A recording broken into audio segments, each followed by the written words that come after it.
mobilisation qu'elle se prépare à lancer pour c'est pas reprendre les revendications pour lesquelles elle manifestait depuis plus d'un an, depuis août 2017. Alors, cette semaine, comme vous le voyez, le programme est clair. À partir du 19 janvier, la coalition de l'opposition va envahir toutes les villes du Togo, tous les hameaux, tous les villages, pour essayer de rassurer le peuple et de le mettre debout comme un seul homme, afin, n'est-ce pas, de sortir massivement pour la première marche qu'elle lance de l'année qu'elle lance le 26 janvier 2019. Alors, chers peuple togolais, comme vous le voyez, l'heure a sonné. Nous avons demandé à ce que l'opposition se rende à tous les niveaux, se promène partout, dans les villes et villages du Togo. Dans la diaspora, beaucoup ont lancé l'appel, même au sein de la population togolaise. Maintenant, la C14 a entendu et elle va se rendre partout dans les villes pour essayer de sensibiliser les gens. Alors, s'il vous plaît, l'heure a sonné et mobilisez-vous pour accueillir la C14 dans votre ville ou dans vos villages, parce qu'elle sera là pour essayer de s'entretenir avec vous et vous donner le mot d'ordre qu'il faut adopter pour les prochaines manifestations. C'est ici le lieu de jeter, de jeter des fleurs à la C14 pour cette initiative très très louable, très attendue par les populations togolaises. Elle pourra non seulement faire un rapport général, n'est-ce pas, du parcours qu'elle a fait, mais encore, elle pourra s'entretenir avec les populations par rapport à la nouvelle donne et à la poursuite de la lutte. Moi, je pense que c'est une bonne chose. C'est une organisation ou bien c'est une décision qu'il faut saluer. Et comme nous l'avions dit ici, on avait interpellé ici, sur ce plateau, la C14, afin qu'elle puisse se rendre partout pour essayer de redynamiser la population, remobiliser la population. Et nous sommes là aujourd'hui, nous sommes satisfaits et nous pensons que cette mobilisation en vaut le coup. Et puisque il faut toujours prendre contact avec le peuple qu'on conduit afin de le tenir informé de ce qui se passe à tout moment. Alors, nous sommes très contents. Au Togo, toujours, nous allons rapidement enchaîner. D'ailleurs, pour dire que la mobilisation est très importante cette fois-ci parce que désormais, les individus que la minorité a nommés pour aller faire office de député ont des ambitions démesurées. Et ils sont arrivés avec un agenda très clair, charcuter davantage la constitution togolaise afin de pouvoir détruire tout espoir que le peuple togolais a. Leur tout premier acte qu'ils ont voulu poser, c'est la violation de l'article 54 de la Constitution qui fixe le mandat du président de l'Assemblée nationale à 5 ans.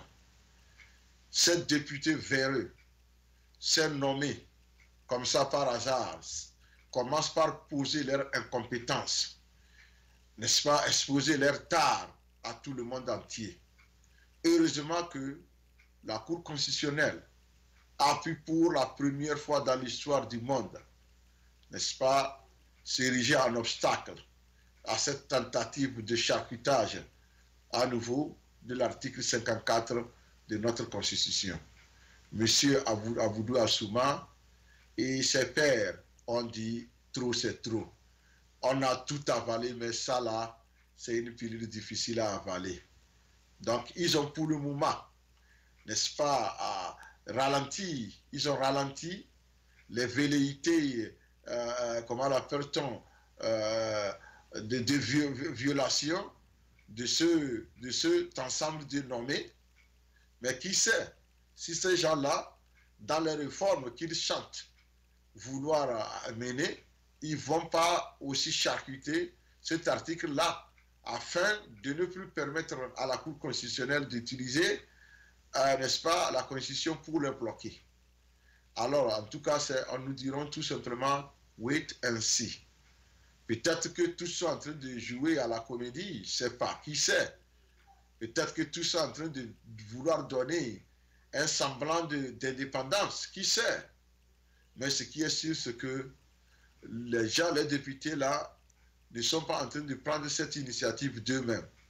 Parce que tous sont des marionnettes, c'est des guignols. Et des guignols, quand on appelle quelqu'un guignol, c'est que c'est quelqu'un qui ne fait pas réfléchir par lui-même.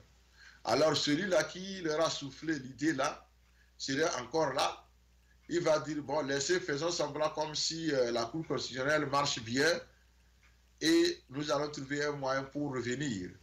Mais moi, personnellement, lorsque j'ai appris que ces gens-là voulaient introduire une nouvelle disposition pour ramener la durée du mandat du président de l'Assemblée nationale togolaise à 1 an renouvelable, j'ai pensé à deux choses.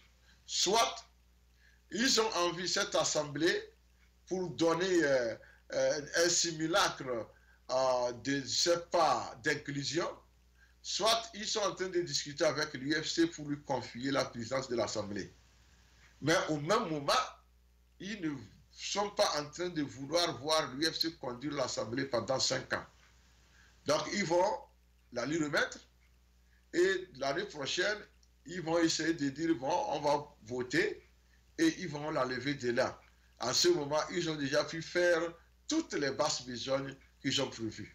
Mais à travers le président de l'Assemblée nationale qui vient de l'UFC ou bien de tout un autre parti fantoche.